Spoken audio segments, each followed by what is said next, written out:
Le Mont des Oliviers, maison d'adoration et de prière pour Israël et les nations, vous présente le message qui va suivre.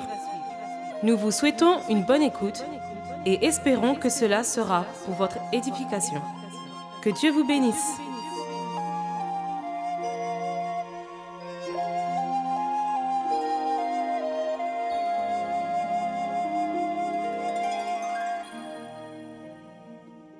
Vu à Corinthe, dans ce temps-là, les Romains, ils avaient pris le contrôle de... C'est pour ça même nous voyons que le Nouveau Testament a été écrit en grec. L'origine est grecque. Parce que c'est les Romains qui sont descendus et c'est la langue qui était le plus parlée. Donc le fait que les Romains sont descendus avec leur culture romaine. La culture romaine a mené les gens à prier des dieux. Ils avaient en fait plusieurs dieux.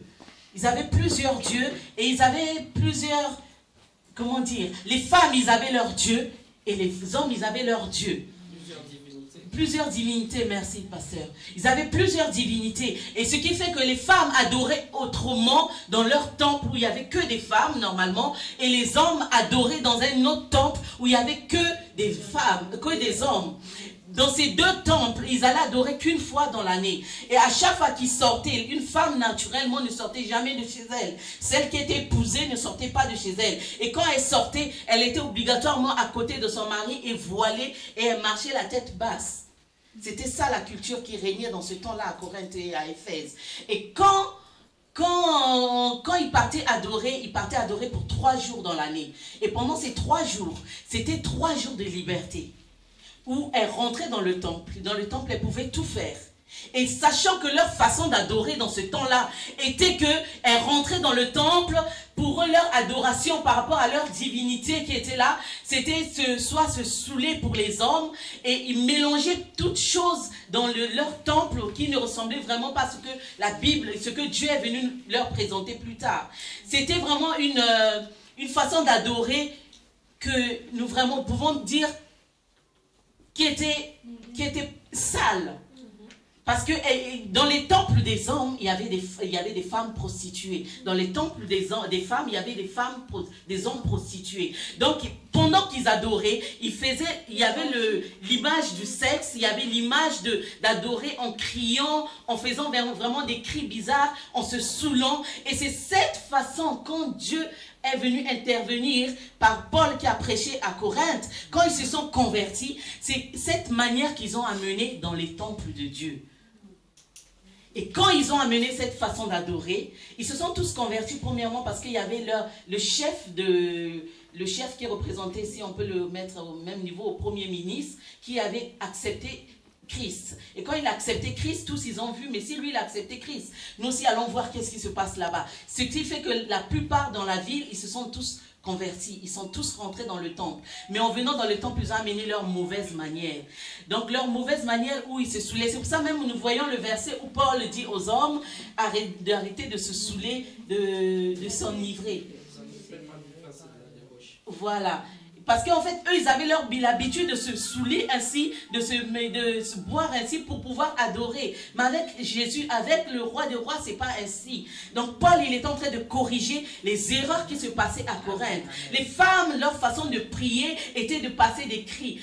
Les mêmes cris que nous pouvons entendre en ce moment quand ils font les noces, les fêtes, nous pouvons voir les cris de... Et ils faisaient ces genres de cris, que ce soit dans le temple. Et c'est pour ça Paul pouvait les reprendre en leur disant plutôt, arrêtez, femme, tais-toi. Et ils avaient aussi une façon, la femme avait cette façon parce que la déesse première qui était adorée, c'est la déesse Diane. La déesse Diane, c'est elle, la déesse celle qui est à l'origine de l'enfantement. Donc c'était la déesse qui est au-dessus de toutes les divinités. Donc la femme, elle se croyait d'un côté supérieur parce que la plus grande des déesses, des dieux qu'ils avaient, c'était une femme. Donc c'est pour ça qu'elle avait cette audace des fois de parler dans le temple alors qu'elle ne devait pas parler ainsi. Donc ils avaient une liberté certes qui a permis qu'à Paul de dire « Femme, tais-toi ». Et cette manière de dire aussi le verset où il nous dit que femme, voile-toi, nous voyons aussi c'est comment dire, dans leur culture, les seules qui se voilaient pas, c'était des prostituées. Donc, dans la rue, les prostituées, elles n'étaient pas voilées, on les reconnaissait ainsi. Et quand ils sont venus à Christ, ils ont vu un peu enlever le voile et commençaient à être un peu confondus. C'est pour ça, pour ne pas être confondus, que Paul les a dit, femme, voile-toi. Cela te sert même de courant devant ton mari, si vous lisez bien ce passage. C'est parce que c'est pour montrer la protection entre son mari, la dignité de son mari, pour montrer que c'est ma femme, que les gens ne disent pas que c'est une prostituée ta femme. Donc reste voilée. Mais cela ne fait pas partie de la volonté de Dieu. Mais c'était par rapport à la culture. Donc Dieu nous dirige par rapport à des cultures. Et cela, si nous voyons bien, a bloqué le ministère de la femme pour ceux qui n'ont pas cherché l'origine de ces paroles-là, l'origine de ces mots. Ils ont bloqué le ministère de la femme. Alors quand nous voyons Jésus-Christ, comment il a agi au milieu des hommes, comment il a marché dans sa marche, il avait des femmes avec lui. J'ai un passage qui m'a toujours fait plaisir, quand Marthe vient dire à Marie, Marie, toi aussi t'es là en train d'écouter les enseignements, viens m'aider dans la cuisine, et que Jésus le reprend, elle est là, elle a choisi la bonne part. Ça veut dire que Jésus savait que Marie n'aura pas besoin d'aller cuisiner pour apprendre, pour faire venir les gens à Christ. Mais Marie aura besoin d'entendre ces enseignements pour aller les annoncer. Amen. Nous pouvons voir comment Dieu a fait les choses afin que la femme qui ne pouvait pas être sacrificateur devienne sacrificateur. Il a fait que le voile qui séparait le temple soit déchiré et que l'homme et la femme puissent y rentrer. Pour montrer qu'il n'y a pas de différence, qu'il n'y a pas un choix et que toute personne, à l'instant où il est sauvé, il peut rentrer dans le lieu saint, il peut rentrer dans le Saint des Saints. Et que toute personne, quand tu reçois Jésus-Christ, tu deviens sacrificateur. Il n'y a plus de différence. Donc de ce côté-là, Dieu nous a libérés. Il nous a libérés de l'autorité. Hier, je disais que le verset qui dit la femme tu enfanteras par douleur, Dieu nous a même permis de donner l'intelligence aux hommes de créer la péridurale afin que la femme puisse accoucher maintenant tranquillement. Elle est là, elle regarde son enfant sortir et dit waouh, il est beau. Donc Dieu nous a libérés de tout ça. Amen. Il sait pas seulement arrêter à nous libérer de la domination, mais il a tout accompli. Amen. Parce que c'est un Dieu bon qui aime ses enfants. Hommes, femmes, il les aime ainsi. Ainsi, la destinée de la femme a été accomplie. Donc aujourd'hui, je disais hier, tu n'as pas le droit de te taire parce que tout a été accompli. Toute condamnation qui posait sur toi a été enlevée. Et tu dois marcher selon la crainte de la parole. Amen. Amen. C'était juste pour faire un bref résumé et un complément pour ce qui s'est passé hier. Amen. Aujourd'hui, j'aimerais parler de ta destinée. Quelle est ta destinée? Longtemps, nous sommes nés, depuis que nous sommes nés, nous faisons une marche dans notre destinée et nous ne savons pas où nous sommes en train d'aller. Souvent, pendant que nous marchions, nous voyons comment les choses sont plus dures au fur et à mesure. Au lieu d'être libre, au lieu d'être clair comme le Seigneur l'a prévu. Parce que je sais que le plan premier de Dieu, c'est pas que tu souffres pendant ta marche. C'est pas que tu sois, que tu te battes pour atteindre ta destinée. Mais le plan premier de Dieu, c'est que tu atteignes ta destinée tranquillement, dans la liberté et dans la joie. Mais quelle est la raison? Quelles sont les choses qui sont en train de bloquer ta vie? Quelles sont les choses qui sont en train de bloquer ta destinée? Dieu t'a prévu quelque part. Dieu t'attend à quelque part. Il est en train de t'attendre. Il est là, il est en train d'attendre. Mais les choses sont tellement dures que tu as du mal à ramper jusqu'à ta place. Tu as du mal à ramper jusqu'à ta destinée. Tu as du mal à ramper jusqu'à là où Dieu veut te voir. J'appelle ça, c'est des destinées bafouées. Ta destinée a été bafouée. Alors que tu es venu au monde, les plans de Dieu étaient là. Alors que tu es venu sur terre, le plan de Dieu était là. Mais tu t'es plutôt tourné dans d'autres choses qui t'empêchaient d'atteindre la destinée de Dieu. Amen. Nous allons lire un verset. une histoire plutôt, je dirais. D'abord, dans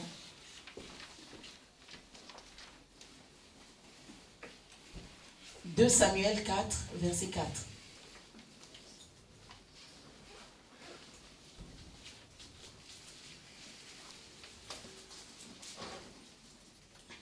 Jonathan, fils de Saoul, avait un fils, perclus des pieds, et âgé de 5 ans, lorsqu'arriva de Jisraël la nouvelle de la mort de Saül et de Jonathan. Sa nourrice le prit et s'enfuit. Et comme elle précipitait sa fuite, il tomba et resta boiteux. Son nom était Méphibosheth. Amen. Amen. Nous sommes en train de voir une histoire d'une descendante de Saül. Nous connaissons tous Saül qui est le premier roi d'Israël. Mais Méphibosheth est né tout premièrement perclus. Donc il boitait déjà, il marchait pas bien.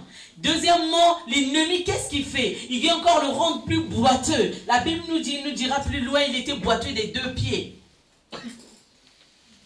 Et en Israël, dans ce temps-là, déjà une personne qui est boiteuse, une personne qui avait ce genre de maladie, était considérée comme un lépreux. Il était mis de côté.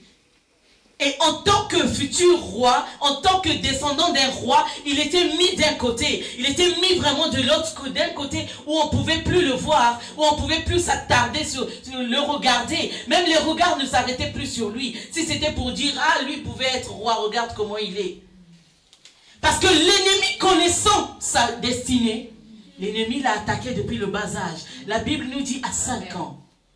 Donc depuis son bas âge, l'ennemi a déjà vu comment il pouvait être plus grand, où il pouvait aller plus grand, comment il allait vivre, comment peut-être il allait être plus sage ou servir le Seigneur, je ne sais pas. Mais comment il pouvait grandir dans son royaume, l'ennemi l'a rendu boiteux complètement, afin qu'il n'atteigne pas sa destinée. Amen. Amen. L'ennemi connaît la vie des gens. Il connaît ta vie. Il connaissait la vie de cette personne et il savait déjà où il devait arriver. Et pour cela, il a bloqué sa vie. L'ennemi pouvait se dire, j'ai gagné. Parce que sa destinée ne pouvait plus l'atteindre. Il ne pouvait plus vivre dans la maison du roi. Parce qu'un boiteux, qu'est-ce qu'il ferait? Il va rester dans une maison, derrière une maison, où personne ne va le regarder, où personne ne va le considérer, où personne ne va regarder sa vie. Sa destinée, je l'ai touchée. Elle ne sera plus ainsi. C'est fini.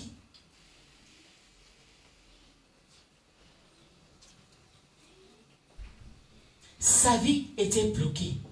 Il ne pouvait plus faire quoi que ce soit. Il était dépendant des autres. Étant fils d'un roi, étant descendant d'un roi, sa destinée était bloquée. Il ne pouvait rien faire. Mais un jour, quelqu'un s'est souvenu de cette personne. Un jour, David s'est souvenu de cet homme. Amen. Nous allons lire dans 2 Samuel 9. David dit, 2 Samuel 9 à partir du 1er verset. David dit, reste-t-il encore quelqu'un de la maison de Saül pour que je lui fasse du bien à cause de Jonathan? Il y avait un serviteur de la maison de Saül nommé Tiba, que l'on fit venir auprès de David, le roi. Le roi lui dit, es-tu Tiba? Et répondit, ton serviteur. Le roi dit, n'y a-t-il plus personne de la maison de Saül pour que j'use envers lui de la bonté de Dieu? Et Tiba répondit au roi, il y a encore un fils de Jonathan, perclus des pieds. Le roi lui dit, où est-il? Et Tiba répondit au roi, il est dans la maison de Makir, fils d'Amiel, à Lodébar. Vous voyez bien comment il était dans une maison de quelqu'un qui connaissait comme ça, quelqu'un qui a sûrement dû avoir pitié de lui et qui l'a pris dans sa maison. Alors qu'il y avait le palais qui pouvait l'attendre. Amen. Alors qu'il y avait la maison royale qui était là. Lui, étant perclus, étant bloqué dans sa destinée, il se retrouvait loin de sa royauté, loin de sa destinée. Il vivait de ce qu'on pouvait lui amener, des miettes qu'on pouvait lui donner, de tout ce qu'on pouvait venir lui présenter. Alors qu'il était fils de roi. Au verset 5, le roi David l'envoya chercher dans la maison de Makir, fils Daniel, à Lodébar. Et Méphibosheth, fils de Jonathan, fils de Saül, vint auprès de David, tomba sur sa face et se prosterna. David dit, Méphibosheth. Et il répondit, voici ton serviteur. David lui dit, ne crains point, car je veux te faire du bien. À cause de Jonathan, ton père, je te rendrai toutes les terres de Saül, ton père, et tu mangeras toujours à ma table.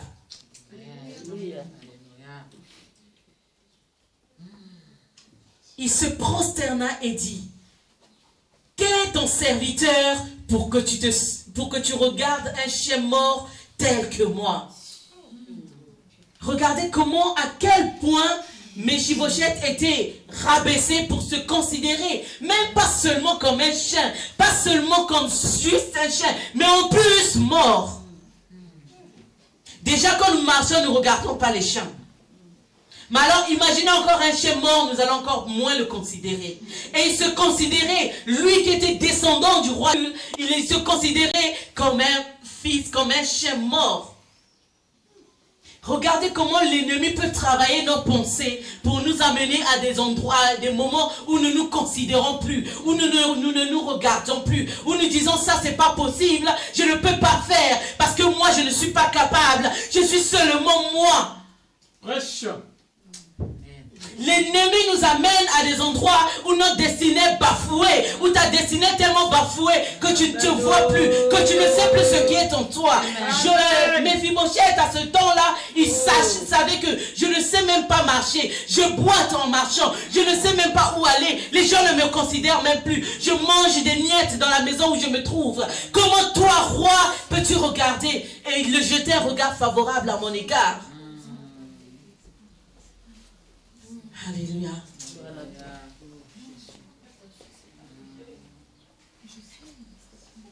J'étais au verset 9. Et le roi appela Tiba, serviteur de Saül, et lui dit, je donne au fils de ton maître tout ce qui appartenait à Saül et à toute sa maison. Tu cultiveras pour lui les terres, toi, tes fils et tes serviteurs, et tu feras des récolte afin que le fils de ton maître ait du pain à manger. Et Méphibosheth, le fils de ton maître, mangera toujours à ma table. Or Tiba avait 15 fils et 20 serviteurs. Regardez comment du jour au lendemain, lui qui était mis à part, lui qui n'était pas considéré, Dieu s'est souvenu de cette personne, Dieu s'est souvenu de lui. Il a utilisé David pour dire, va bénir quelqu'un de la maison de Saül, parce que sa destinée première, elle n'était pas celle-là. Je ne l'avais pas destinée pour vivre des miettes, je ne l'avais pas destinée pour vivre derrière une maison, je ne l'avais pas destinée pour vivre caché. Sa destinée première était de vivre dans la royauté. Regarde cet homme, voilà ce que tu feras pour lui. David s'est levé pour lui. Pendant que sa destinée n'était plus regardée, les gens pouvaient le voir comme un mort. Il n'avait pas de vie. Il n'avait plus de vie. Mais Dieu savait que sa destinée était quelque part. Dieu savait que sa destinée était quelque part et qu'il n'était pas en train de vivre sa destinée. De même dans ta vie, des fois tu vis des choses que tu n'es pas en train de, tu ne devrais pas vivre, alors que Dieu t'a prévu sur autre chose. Méphibosheth, il est en train de vivre une vie qui ne l'appartenait pas. Il est en train de marcher sur une destinée qui ne l'appartenait pas. Dieu étant Dieu, Dieu aimant ses enfants, Dieu a vu sa misère. Peut-être qu'il se pleurait en priant là où il se retrouvait. Et Dieu s'est souvenu de lui. Et Dieu l'a relevé. Et Dieu l'a amené dans la maison du roi. Le roi a dit, il mangerait tous les jours à ma table. Amen. Il n'a pas dit aujourd'hui, il n'a pas dit demain, il a dit tous les jours, il mangera à ma table. celui qui n'était plus vu, celui qui n'était plus regardé, celui qui n'était pas considéré. Depuis l'âge de 5 ans, il n'existait plus. Parce qu'il était boiteux. Parce que plus personne ne pouvait s'en occuper. Déjà, il n'avait plus de famille. Toutes ces personnes, ils étaient morts. Il restait que lui. En plus, lui-même, il ne servait à rien. Il ne pouvait rien faire. Il ne pouvait pas parler devant les gens. Mais Dieu s'est souvenu de cette personne. Amen. Quand le destin s'acharne sur toi, Dieu sait que il est là. Dieu sait qu'il a une destinée pour toi. Amen. Quand le destin s'acharne sur toi, je suis en train de dire le destin parce que ce jour-là, c'était pas un homme qui l'a rendu boiteux. C'était pas la volonté de quelqu'un pour qu'il devienne boiteux. Mais c'était le destin, c'était l'ennemi qui est venu attaquer sa vie pour qu'il devienne boiteux. Mais quand ces choses se lèvent pour ta vie, Dieu se souvient de toi. Dieu s'est souvenu de ce garçon. Dieu s'est souvenu de cet homme. Du jour au lendemain, lui qui n'était personne, il devient un roi, il devient comme un roi. Puisque David lui remet la maison royale. Il lui a dit, je te remets ta maison et tes terres. Du jour au lendemain, il rentre dans sa maison comme le roi dans sa maison. Du jour au lendemain, il a au moins 35 ou 36 serviteurs. Lui qui n'était pas considéré. Parce que Dieu voulait le faire rentrer dans sa destinée. Dieu voulait le faire rentrer dans le plan qui était tracé premièrement pour lui. Amen. Amen. Ta vie a été détruite de la même chose, de la même façon. Amen. Ta vie a été détruite de la même façon. Thank you. Alors que les hommes ne te considéraient plus. Nous allons dans l'histoire de Joseph. Cette histoire, c'est différent du premier. Parce que Joseph, c'est des hommes qui ont voulu détruire sa destinée. Joseph étant petit, Dieu a montré sa destinée. Voilà comment tu seras. Voilà où je t'amènerai. Voilà comment sera ta destinée. Voilà quel chemin je suis en train de prendre pour toi. Joseph étant petit, ne sachant pas quoi faire de ces visions que Dieu lui montrait, Joseph les racontait à sa famille. Joseph riait avec ça en disant, voilà ce que Dieu me montre. Et sa famille, des hommes, ses frères, se sont levés contre lui. Qu'est-ce que ses frères ils ont dit? Tuons-le afin que ce qu'il dit ne s'accomplisse pas. Amen. Donc en gros, tuons-le afin que sa destinée ne s'accomplisse pas. Ils ont pensé tuer Joseph. Ils ont pensé le tuer en le mettant dans la citerne. Ils ont voulu le tuer. Après, ils ont pensé, non, vendons-le. De toute façon, s'il est esclave, sa destinée aussi ne s'accomplira jamais. Les hommes se sont levés pour détruire la destinée de Joseph. Les hommes se sont tous mis ensemble en se disant, faisons quelque chose pour que sa destinée ne se fasse pas. Pour que ces songes qu'il fait n'arrivent pas. Faisons quelque chose pour qu'il ne devienne pas ce qu'il est en train de dire. Faisons quelque chose parce qu'ils se sont crus qu'ils pouvaient faire plus que Dieu. Les hommes se sont alliés. Ils se sont dit, voilà, nous allons faire ça. Nous allons faire ce plan afin que sa destinée ne s'accomplisse pas. Joseph a été vendu. Joseph est devenu esclave. Mais partout où Joseph partait, Joseph est resté intègre. Un des points pour les serviteurs, pour les enfants de Dieu. Joseph est resté intègre. Dans son intégrité, Dieu a regardé son fils. Il a dit, tant qu'il est intègre, je ferai le tout pour que sa destinée s'accomplisse. Joseph est resté intègre. Que ça soit dans la maison de la maison de Potiphar, que ça soit en prison, Joseph est resté intègre. Et Dieu a élevé Joseph. Dieu a amené Joseph dans la maison du Pharaon. Dieu a rendu Joseph deuxième personnalité d'Égypte. Et malgré ce que les hommes avaient voulu faire, Dieu a emmené ces hommes venir se prosterner devant lui. Pour leur montrer que vous pouvez tout faire, mais je suis le roi des rois. Et c'est moi qui accomplis les choses. Quand j'ai destiné quelque chose, cela se fait automatiquement. Quand j'ai voulu quelque chose pour une vie, cela je l'accomplis. Parce qu'il est le roi des rois. Parce qu'il est le Seigneur des seigneurs. Alors que les hommes ont fait la même chose pour ta vie. Alors que les hommes ont décidé la même chose. Alors que les hommes ont pris une décision sur ta vie. Ils ont regardé ta vie. Ils ont regardé quand tu grandissais. Ah, l'enfant là est intelligent. Ah, l'enfant là à l'école, les bonnes notes. Ah, l'enfant là, on dirait qu'il sera vraiment quelqu'un. Parce que quand nous voyons l'intelligence là, ils ont bloqué ton intelligence. Mano. Fresh, maman. Oh. Ils ont voulu bloquer ton intelligence parce qu'ils disaient en bloquant ton intelligence, il n'arrivera pas à sa destinée. La destinée que nous sommes en train de voir là. Parce que vu comment il grandit avec intelligence, il va devenir quelqu'un. Mais si je bloque son intelligence, il va devenir mendiant. Je bloque son intelligence. Amen. Amen. Les sorciers de vos villages, les sorciers de ton village, les sorciers de ta famille, ils ont bloqué l'intelligence. Oh. Ils ont dit qu'ils vont pas, tu vas pas arriver. Oh. La personne qui marchait dans la grâce de Dieu en étant intelligent, tout d'un coup les choses ne marchaient plus. Tout d'un coup les choses n'arrivaient plus là où ils allaient. Tout d'un coup là où il faut partir faire des examens pour toi, ils réussissaient toutes choses. Mais à l'examen ça ne passait pas. Oh. Hey. Oh là là là là là. Oh Jésus. Alors qu'ils t'ont vu depuis petit, ah l'enfant là est belle, hein? L'enfant là va, oh, il va avoir un mari, hein?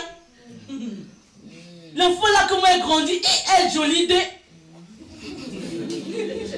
Ils ont tout regardé, ils ont dit non, faisons quelque chose afin qu'elle ne trouve pas de mari.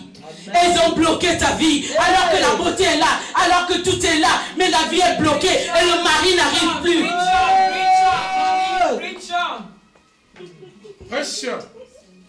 Hey. Les gens de ce monde, les sorciers de nos familles, ils regardent que ces choses-là.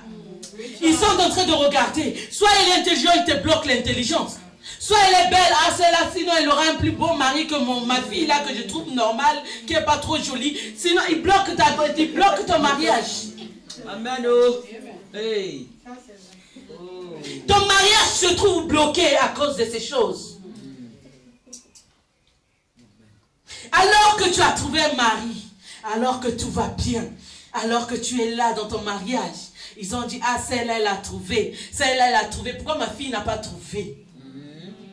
Alors que tu es heureux quand tu te tiens à côté de ton mari, quand tu es heureux quand tu te tiens à côté de lui, ils disent, ah, on va faire quelque chose, on va bloquer l'enfantement pour que les enfants ne viennent pas.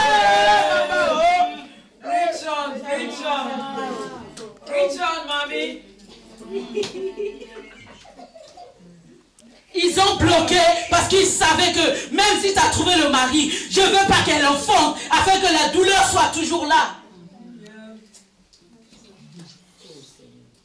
Alors qu'ils t'ont remarqué seulement quand tu es arrivé, quand tu étais devenu grand. Tu as eu les études, tu as tout eu, les diplômes sont là, tout est là. Mais qu'est-ce que nous allons faire? Nous bloquons le travail. Tu n'arrives plus à marcher selon ta destinée parce que les choses sont bloquées, parce que le mariage est bloqué, parce que les enfants sont bloqués. Tu t'arrêtes plus sur ces choses-là qui ne marchent pas et tu ne penses plus avancer selon la destinée qui a été prévue pour toi. Nous nous arrêtons sur ces choses-là parce que ça nous fait mal. Seigneur, tu ne nous donnes pas les enfants. Seigneur, tu ne fais pas ça. Seigneur, tu ne fais pas ça. Où est mon travail? J'ai tout fait. Les études, je les ai fait. Les diplômes, les voici, on peut les compter. Où est mon travail? Le travail est bloqué. Alors que tu avais réussi, alors que tu t'es marié, alors que tu pouvais te promener en disant gloire au Seigneur, alors que tu pouvais dire maintenant, voilà ma postérité, merci. Voilà mes enfants. Tu pouvais glorifier ton Dieu en regardant ton mari, en regardant tes enfants. Qu'est-ce qu'ils ont fait? Ils sont venus, ils ont bloqué, ils ont dit, voilà, comme elle a tout réussi. Nous ne pouvons plus bloquer. Qu'allons-nous faire? Nous allons toucher son corps. Elle va être malade. La maladie ne va plus la lâcher. Amen. Ah, gloire à Dieu. L'ennemi ne s'arrête pas. L'ennemi ne veut pas se taire, ne veut pas se mettre dans un coin tant que tu vis. L'ennemi ne veut pas se taire tant qu'il te regarde. L'ennemi est là. L'ennemi est en train de bloquer toutes choses afin que ta destinée ne s'accomplisse pas tel que Dieu le voulait. Afin que tu ne te lèves pas tel que Dieu le voulait. Afin que tu ne travailles pas tel que Dieu le voulait. Mais Dieu, Jésus-Christ, se lève dans ta vie à l'instant où tu l'acceptes, à l'instant où tu le prends dans ta vie, à l'instant où tu le dis, Seigneur, me voici.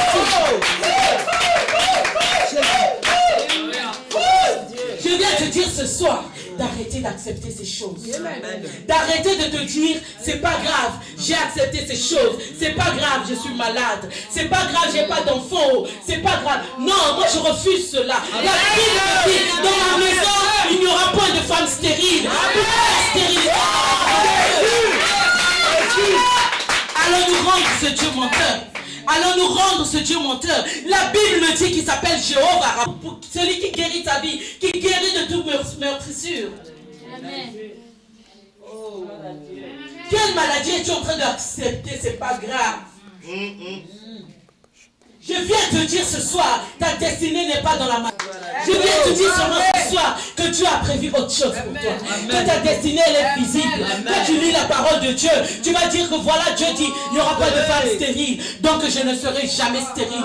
Même si aujourd'hui l'ennemi me ment, je ne serai pas stérile. Reste intègre comme Joseph. Joseph pouvait voir, Joseph pouvait dire, même si je suis en prison, je me rappelle de ce que Dieu a dit pour moi. Dieu ne ment pas. Dieu ne change pas ses paroles. S'il s'appelle Jéhovah Rapha, c'est qu'il est capable de te guérir. S'il s'appelle Jéhovah Jireh, c'est qu'il est capable de pourvoir dans ta vie. Donc si le manque est là, si tu n'as pas cet argent, si tu n'as pas ce travail, il est capable de pourvoir ce travail. Ce Dieu ne ment pas. Et ne faisons pas ce Dieu un menteur. Nous le rendons menteur, merci, nous le rendons menteur quand nous acceptons ces choses. Dans ce pays, il n'y a pas de travail. Ah, si je ne trouve pas, il n'y a pas que moi, mon voisin aussi. Mais est-ce que ton voisin a la même chose que toi? Est-ce que ton voisin a la même destinée que toi? Est-ce que ton voisin a le génie que tu as?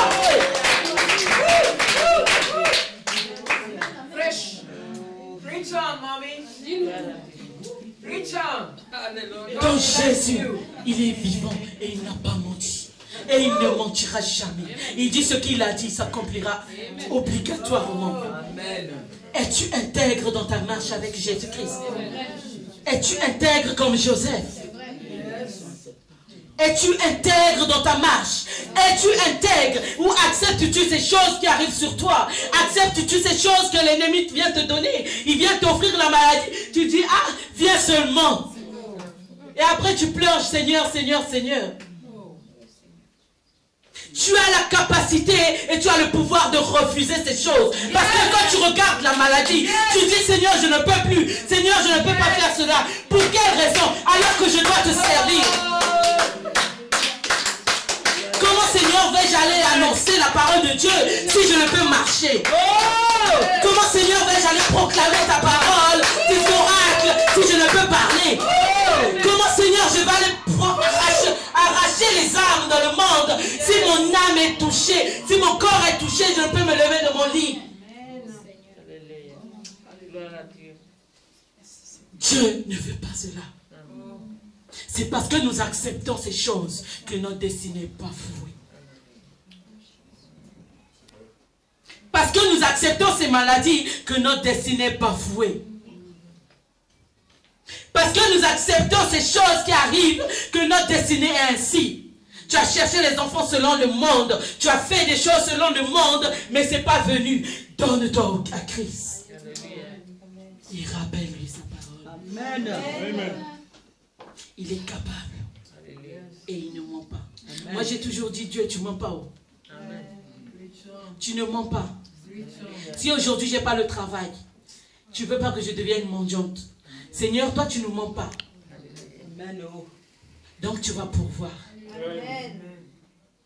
Si aujourd'hui je n'ai pas la guérison, Seigneur, tu ne mens pas par tes meurtrissures, tu as tout appris là-bas à la croix. Tu as tellement souffert que je suis guéri d'avance.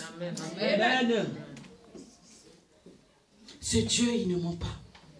Ne rendons pas Dieu menteur par rapport à notre destinée. Nous sommes là bloqués parce que l'ennemi nous a bloqués, parce que les sorciers nous ont bloqués. Nous sommes là bloqués parce que nous l'avons accepté. C'est à toi de te lever. C'est à toi de dire non. Amen. Oh, Jésus. Quand l'ennemi sait que tu connais, quand l'ennemi sait que tu es capable de lui dire ce que tu fais. Regardez comment Jésus avait été tenté par Satan. Mais quand Satan s'est affronté à Jésus, il a vu quand même, ah, ce Jésus-là connaît. Je n'ai pas réussi à lui donner ce que je croyais lui faire, mais il connaît.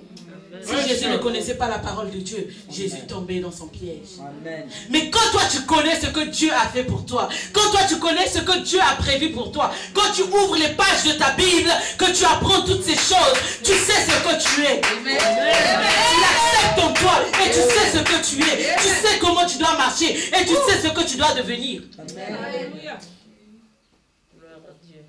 Arrêtons d'accepter les choses que l'ennemi présente à nos vies. Arrêtons d'accepter ce que les sorciers de nos villages ont voulu pour nous.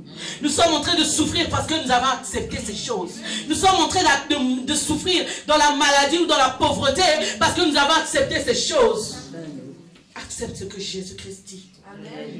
Et quand tu sais que Jésus-Christ est au-delà de toutes ces choses, quand tu sais que la puissance de Jésus-Christ est au-delà de toute puissance de ce monde, tu sais que la puissance là que tu as en toi est capable de vaincre ces sorciers. Même s'ils sont 1000 devant toi, ils tomberont parce que tu es Jésus-Christ vit en toi. Tu as une destinée placée déjà selon Dieu. Tu as une destinée qui a été tracée par Dieu. Nous marchons au zigzag parce que quand nous arrivons, nous sommes dans la voie de Dieu, mais quand nous arrivons à un blocage, nous essayons de tourner parce que notre cœur pense seulement, ah, je crois que c'est fini pour moi. Donc tu tournes, tu n'es plus sur la voie. Quand tu te rendras compte que, ah non, Seigneur seulement peut me guérir, tu reviens sur la voie, tu continues à marcher. Quand le blocage encore financier vient, ah, on dirait que c'est fini pour moi, je ne veux jamais travailler, laisse tomber. Tu sors de la voie parce que tant que tu ne crois plus à la parole de Dieu, tu sors de la voie. Amen. Amen. Amen. Tant que tu ne fais plus confiance à ce que Dieu a dit, tu sors de la voie. Ta destinée est devant toi. Marche d'une voie directe, rapide pour arriver à ta destinée. Ne cherche pas à détourner, à contourner. Parce que quand tu contournes, tu perds des années. Tu perds le temps. Et tu es là. Le temps que tu devais prendre pour servir ton Dieu. Le temps que tu devais... Tu vas plus courir même vers le travail. Si tu arrives à ça là, tu es bien dans ta maison, tu es là tranquillement, tu manges la parole de Dieu, tu dors la parole de Dieu, tu danses la parole de Dieu, tu es là seulement chez toi. Amen. Mais quand tu es là, tu dis, ah, aujourd'hui, c'est le pied, ah, demain la main, ah, demain la tête, ah, j'arrive pas à frotter. Tu passes plus de temps à faire ces choses qu'à travailler pour le Seigneur. Donc que ça te bloque. L'ennemi, c'est ça son but, te bloquer pour pas avancer, te bloquer pour pas servir. Il y a une âme dehors qui est en train de mourir. Donc que l'âme meurt, toi tu n'avances pas. Donc tu n'avances pas, plutôt l'âme est en train de mourir. Mais quand tu avanceras avec Dieu, tu iras prêcher à cette âme-là. Avant qu'il meure, il recevra le Seigneur. Amen. Gloire à Dieu. N'acceptons pas les choses que l'ennemi plante devant nous. N'acceptons pas les choses que l'ennemi plante dans nos vies. N'acceptons pas les programmes de l'ennemi dans nos vies. Parce que Jésus-Christ a tout accompli. Que ça soit ta maladie, que ça soit ta pauvreté. Il s'est fait pauvre pour que tu deviennes riche. Il s'est fait malade, il s'est fait celui qui a été meurtri. Pour que toi tu sois juste, que tu sois vu juste et que tu n'aies pas ces maladies-là. Alléluia, Jésus. Amen. Ne faites pas payer Jésus-Christ à la croix les choses en vain. Amen. Si tu acceptes la maladie, c'est que Jésus est mort en vain. Il a été cloué, il a été frappé en vain. Imaginez-vous quelqu'un qui est frappé en vain. Mais quand il verra que toi tu comprends, que toi tu es en train de comprendre que tu n'as pas droit à ça, parce que Jésus l'a déjà payé. Jésus est content là où il est. Il dit au moins je ne l'ai pas fait en vain. Amen. Ta destinée est là devant toi. Ta destinée se présente là devant toi. Qu'a-t-on dit sur ta vie? Qu'a-t-on dit sur toi? Est-ce que tu ne vas pas réussir? Qu'a-t-on dit sur toi? Est-ce qu'on va t'attaquer par la maladie pour que tu ne rentres pas dans ton ministère? Qu'est-ce qu'a-t-on dit sur toi? Est-ce que tu ne vas pas voir ton mari pour que tu puisses te lamenter là-dessus et ne pas rentrer dans ton ministère? Qu'a-t-on dit sur toi, sur ta vie, pour te bloquer et pour pas atteindre ta destinée? Le Seigneur Jésus vient te dire ce soir qu'il est là dans ta vie. À l'instant où tu l'as accepté, il a tout donné en toi. Il a dit, il a mis tout en toi. Et tu es capable de faire plus que ce que lui, il a fait. Et si tu es capable de faire cela, c'est que tu es capable de t'auto-guérir toi-même. Tu es capable de dire, Seigneur, cette maladie n'est pas là, au nom de Jésus, sors. Nous rendons souvent Jésus-Christ menteur. Nous rendons souvent le Dieu de gloire, le roi des rois, menteur. Vous avez déjà vu un grain de sénévé? Encore il y a 4-5 jours, j'étais dans un magasin, j'ai vu le sachet de grains de sénévé. J'ai fait, mon Dieu, c'est plus fin même que le riz. C'est tellement fin. Et Dieu dit, si vous avez la foi comme cette graine-là, vous pouvez déplacer, dire à cette montagne, ôte-toi de là. Si aujourd'hui nous n'arrivons pas à ôter les montagnes qui nous bloquent à avancer vers notre destinée, c'est parce que nous n'avons même pas une foi comme cette graine. Si aujourd'hui ces maladies, ces choses sont là, ce que l'ennemi a dit, ce que les sorciers ont dit, ce qu'ils ont fait dans nos pays là-bas, ils sont en train encore de nous attacher dans nos vies et à nous poursuivre parce que nous n'avons pas la foi aussi, même pas aussi grosse que cette graine-là. Est-ce que Dieu est menteur? Ta destinée est devant toi. C'est à toi de croire. C'est à toi de comprendre ce que Dieu a mis en toi. Ce que Dieu t'a donné et qu'il a mis capable en toi. Et tu es capable. Tu es capable d'atteindre ta destinée. D'arriver vers ta destinée. Parce que Jésus-Christ est là. Il a tracé le chemin. Il a tracé toutes choses. Et il te dit, lève-toi seulement et marche. Amen. Il te dit seulement, lève-toi et marche. Tu n'auras pas à te battre, mon esprit est avec toi. Tu n'auras pas à te battre, ma parole est avec toi. Tu n'auras pas à te battre, marche seulement. Oh.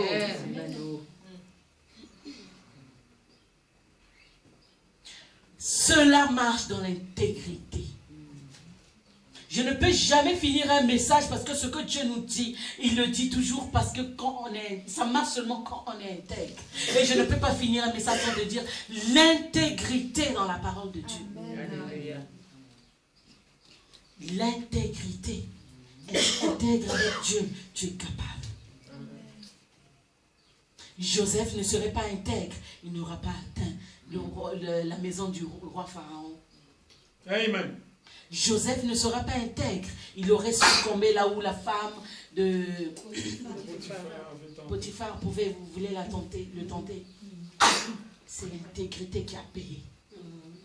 C'est l'intégrité qui payera dans ta vie. L'ennemi est encore en train de t'attaquer. Il est encore en train de s'asseoir malgré tes prières et tes jeûnes. Parce qu'il y a un truc qui est encore là que tu dois ôter. Amen. Alléluia. Amen. L'ennemi est en train, trouve encore une place. Parce qu'il y a quelque chose que tu n'as pas encore enlevé. Soit tu n'as pas compris encore ce que Jésus est capable de faire avec toi. Soit il y a encore quelque chose que tu dois ôter. Ça fait mal hein, souvent qu'on ôte ces choses-là. Quand tu as déjà planté une épine, tu préfères des fois supporter la petite douleur que quand on dit attends on va tirer. Parce que quand on tire, ça fait plus mal. Mais tu dois accepter qu'on tire cela, afin que la plaie se ferme et que tu puisses marcher librement. Tu dois accepter que toutes ces choses restent, afin que l'ennemi n'ait plus quelque chose en toi à trouver et à se dire, si je suis encore là, parce que cette femme parle trop. Si je suis encore là, parce que cette femme marche comme ceci. Si je suis encore là, parce que cet homme-là quand il est dehors, que l'ennemi ne trouve rien à dire sur toi. Amen. Alléluia. Amen. Ne laissons plus l'ennemi, ne laissons plus les sorciers prendre place dans nos vies. Ne laissons plus l'ennemi, les paroles de ta tante, les paroles de ton oncle agir dans ta vie. Parce que cela est nul et sans effet au nom de Jésus-Christ. Ne laissons plus l'ennemi faire cela. Amen. Amen. Sarah, tu peux me mettre le dernier verset?